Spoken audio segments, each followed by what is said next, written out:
Our next speaker brings critical expertise in emergency response, rescue, coordination, and medical preparedness.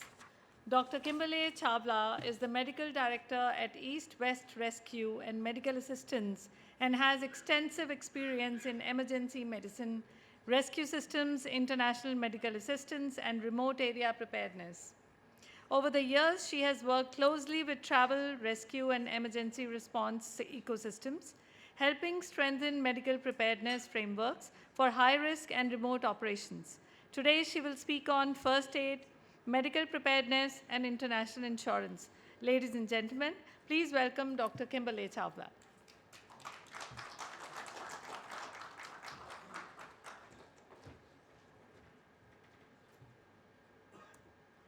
To the rescue, here I am.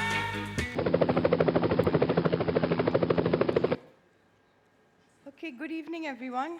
Thank you for the introduction, and I'd like to thank the organizers for inviting me to be a panelist, and it's great to see a few familiar faces around here. I shall be discussing a real-life case scenario that happened earlier this year, and through this, I'll be mentioning the importance of first aid, medical kits, medical preparedness, and how international insurance was involved.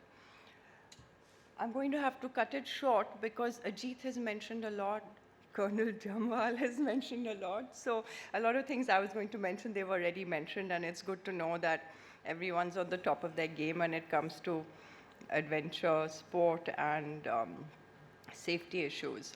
Now, earlier this year, there was a couple on vacation at an island just south of India in the Indian Ocean. This is a place that's very popular amongst both local and international tourists for honeymoons, vacations, scuba diving, snorkeling. The husband was snorkeling while his wife was on the beach. Unbeknownst to them, certain events were about to occur that would be life-changing for this couple.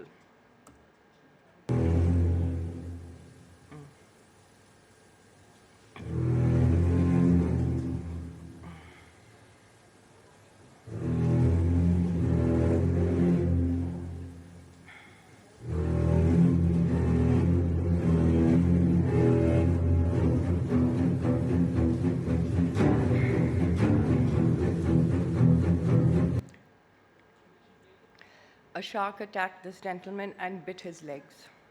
His right leg was ripped from below the knee downwards, right down to the bone. Muscles were gone, arteries were gone, the big arteries were gone. You could see his bone. His left leg had comparatively lesser damage. First aid was promptly given at the site by the tour organizers. It was very difficult to stop his bleeding because his arteries that supplied from the leg downwards were ripped. He started going into shock while they were providing him first aid and using the medical kit. As soon as they could get the bleeding somewhat under control, he was taken by boat to a medical facility that was in an island close by. The medical facility had doctors and nurses that were well versed in emergencies. They attempted all measures to keep him alive. It was very difficult to keep his blood pressure up. When he came to this medical facility, his blood pressure was only 40/30. It was likely that he's lost over 50% of his blood at this stage. They transfused him, aggressively stabilized him, and tried to control the blood loss from his ripped leg. The bleeding could not be fully staunched. The medical team said he needs a higher center of care. He needs an ICU. He needs vascular surgeons. What should we do? The closest facility to this island was 400 kilometers away. That's about a 7 or 8 hour speedboat ride. Multiple parties were doing various jobs trying to save this person's life. We were speaking with the tertiary care hospital, we were speaking with this medical facility, we were speaking with the organizers, with the hotel, and also with the wife of this gentleman. We were also speaking with the insurance company. The insurance company, as soon as the insurance company found about this incident, they informed us. So we are on top of it right from the beginning.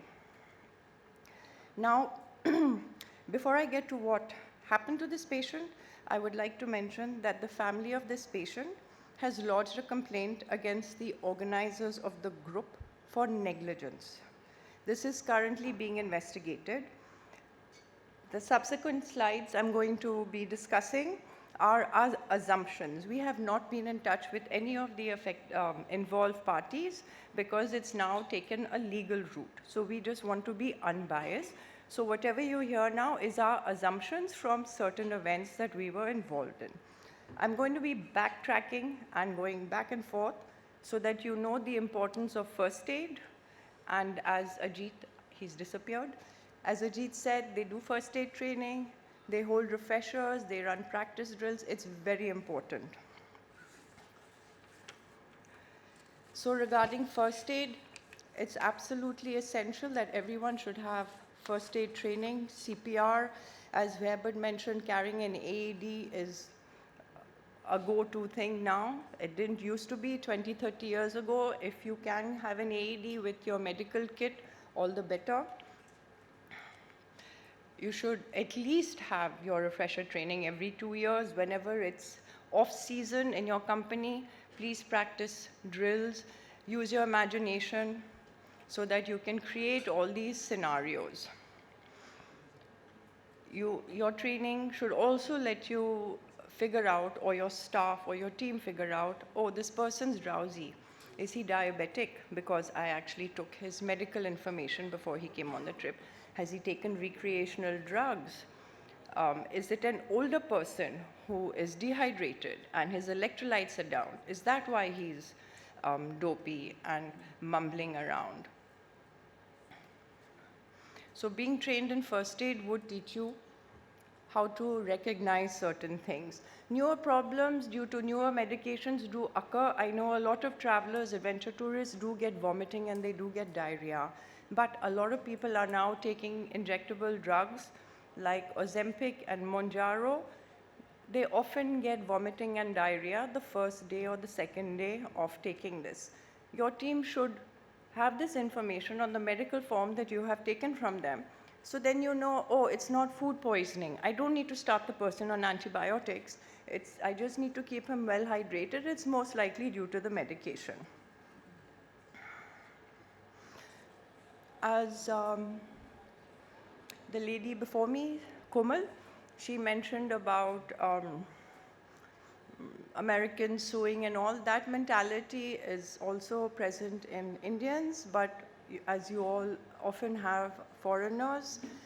One thing to keep in mind is, even though first aid kits are really only supposed to have first aid items and not medication, because of where you go, you are carrying medication.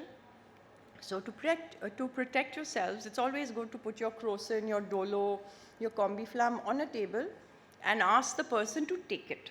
Then they can't say that you gave it to them. I'm just saying, just let them take it. It's not that ye le lo and then they have an allergic reaction. People have reactions even to a paracetamol. So these are just things you should keep in mind. Ajit has come back. Okay.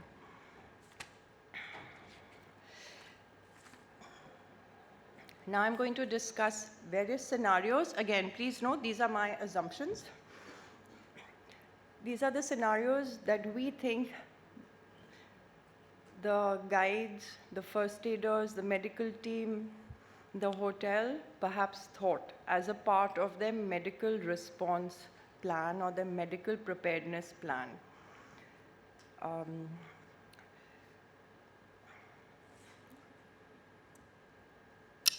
Oh, sorry.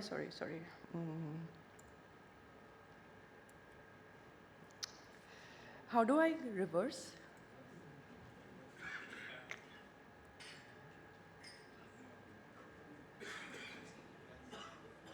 Can you help? I want to go to the previous slide, sorry. This one, right? Yeah, thank you.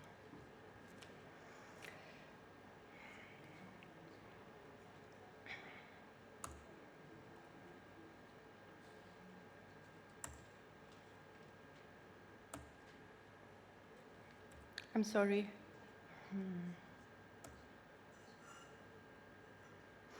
can you help me, please?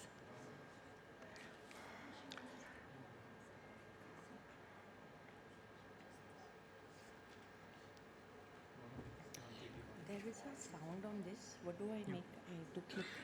Do I click this?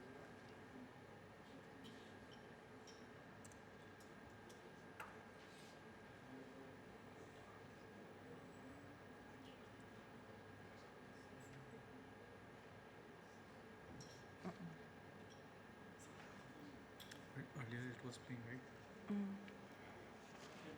Okay, no worries. No, not this one. Next one. Okay, all right.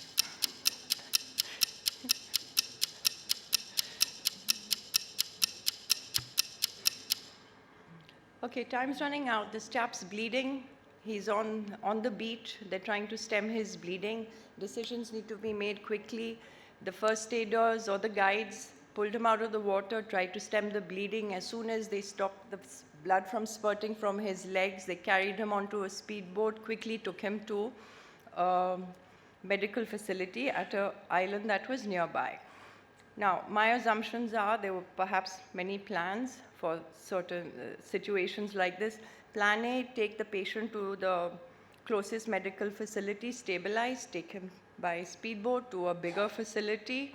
Not possible. This chap's in shock. He needs a medical team. It's going to take 8 hours to get him to the medical facility, and soon it's going to be dark. It's already now 5, 6 o'clock by the time they manage to get him to the small island medical facility. So plan A is out. Now we come to plan B. Stabilize the patient, take him to the closest medical facility, which is what they did. Oh, let's send him by helicopter. Oops, helicopters don't exist in that area any longer. They used to have, they haven't for the past 3 to 5 years. That's out. Okay, let's take him by seaplane. Oops, it's dark, we can't do that. There is an airport nearby, but there's no plane there right now. What should we do?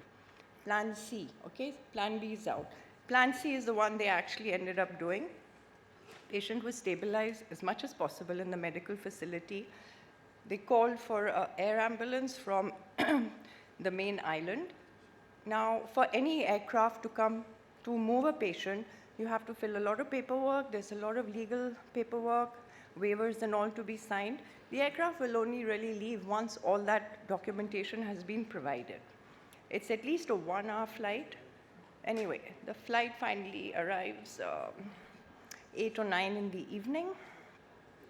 They need a medical team. Luckily, there was a spare medical team available in the medical facility, and this air ambulance had all the equipment to keep this chap alive. Now, things were happening simultaneously. The insurance is like, who organized it? Did the patient do this do this snorkeling on his own?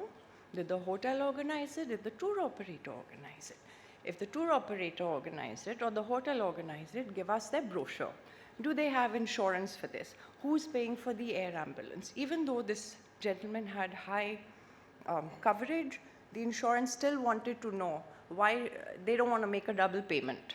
Okay? And if somebody is liable, that person or that organization should be liable for making the payment for the air ambulance. Air ambulances are not cheap. So all of this, while we're trying to coordinate, transferring the patient, get information for the insurance, all insurance companies need to tick mark all the boxes before they can give authorization. Anyway, the hotel or the organizers and the people there realize this chap's critical, we have to move him. So they managed to organize it. Maybe they've made the payment. I know the insurance company hasn't made the payment, and he ended up in the main island. Now, before I get to what happened to the patient eventually, a bit about medical preparedness. Your medical kits, your first aid kits, your first aid training are all a part of it. Having a disaster response plan or an evacuation plan, if you have one plan, great. You need to have a backup of plan A. You have to have a backup of plan B too. You never know what's going to happen. Because of all of this global warming, there's a lot of natural disasters that happened. That avalanche, that was scary, you know. So one should have many plans. I think Ajit or maybe one of the other speakers mentioned about communication. Communication is very important. No matter how good your evacuation or your emergency plans are, if you cannot communicate to each other, the best plans will go south. You have to coordinate things well. So make sure you always charge your mobiles, your satellite phones, or your walkie-talkies before you go out on adventure activity. Again, you must always, as a part of your medical preparedness, have all the medical details of your clients.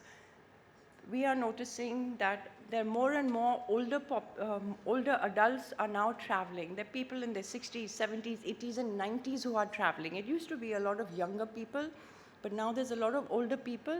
They're having heart attacks, they're having strokes, they're having kidney failure. There's people with cancer. They want to experience India. But they are going to have problems. You need to know this information, because if you notice anything, then you know, okay, this person needs to rest, or I take him to a facility to look after him while we carry on with the rest of the trip.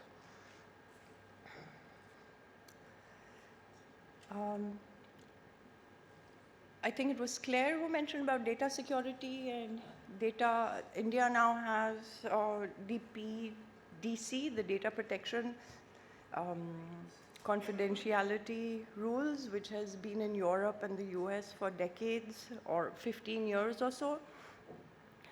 When you get this information, you have to make sure it's secure. You should ideally, I feel, get all your staff who are going to have access to this, sign a GDPR or a DTPC document that says they will not share this information with anyone, especially the press.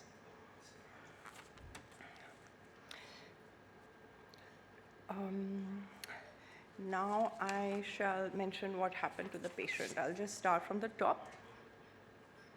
Pardon? Okay. So, starting from the top, he got bitten by a shark, was majorly bleeding. First aid was given promptly, medical kits were used. He was carried by boat to the closest island facility. When he reached the island facility, he was in hemorrhagic shock, but he was still conscious. Then his oxygen levels fell, so they were giving him oxygen, they were giving him medication to keep up his blood pressure, and they tied several tourniquets to try and stem the bleeding. They couldn't totally stem the bleeding. The packs kept getting soaked and soaked and soaked. He's lost over, my assumption, over 50% of his blood by now. By the time he reached the main hospital, it was about 8 hours since the time that he got bitten or got pulled out from the water. Because of the brilliant doctors in the small island facility, his blood pressure had started to go up, but he was still in shock. He had lost a lot of blood, so he had like a hemoglobin of 3 when a normal male is about 13. So he's lost a lot of blood. There was no pulses felt on his leg. He was quickly assessed, scans performed, and he was taken into the operation theater. The hospital had to amputate his right leg above the knee to stem the bleeding because they could not stop it, and it had to be done to save his life and to stabilize him. After the operation, he was put on a ventilator and shifted to the ICU. He shortly got off it. He was a young, strapping young male who was in good physical condition, so that of course helped. And about 10 days after his amputation of his leg, he started to walk with crutches, and shortly after, the couple were repatriated back home. So I just wanted to mention this so that you know the importance of first aid, having plan A, B, and C as a part of your medical preparedness. And if it's the tour operator that's getting sued, I hope he has commercial liability insurance. And I hope it's adequate enough to protect the tour operator from this. And that's it. So just to show importance of first aid, if prompt first aid was not given, he would have died on the beach. If they hadn't gone through plan A, B, or C and got him to a tertiary care center, he wouldn't have survived. If the tour organizers or the hotel or whoever had actually paid for it or whatever, for the air ambulance, if they had waited for the insurance, because the insurance needed these details, you know? Because if the patient had, I'm assuming, if the patient had organized it, maybe the insurance coverage is not relevant. So it was very impressive that the hotel or the organizers were so proactive that they're like, we don't care the cost, get the patient to that hospital. We need to save his life. So sometimes you might want to have a little extra kitty or a nest egg somewhere just in case things go south, and whichever insurance company, whether local or international insurance is there, that you don't wait for them. Post-pandemic, many of the international insurances don't work on Saturdays and Sundays or public holidays. They're not 24/7. A guarantee of payment for anything, whether it's hospitalization or air ambulance, can take anything between 1 hour to 3 days. So you may not want to wait when you have a situation like this. Yeah. All right, thank you. Thank you so much, Dr. Chawla. So we learned from you that the emergency response begins much before the emergency actually happens through preparedness, training, and clear protocols. In adventure tourism, preparedness can often make the difference between a manageable incident and a major crisis.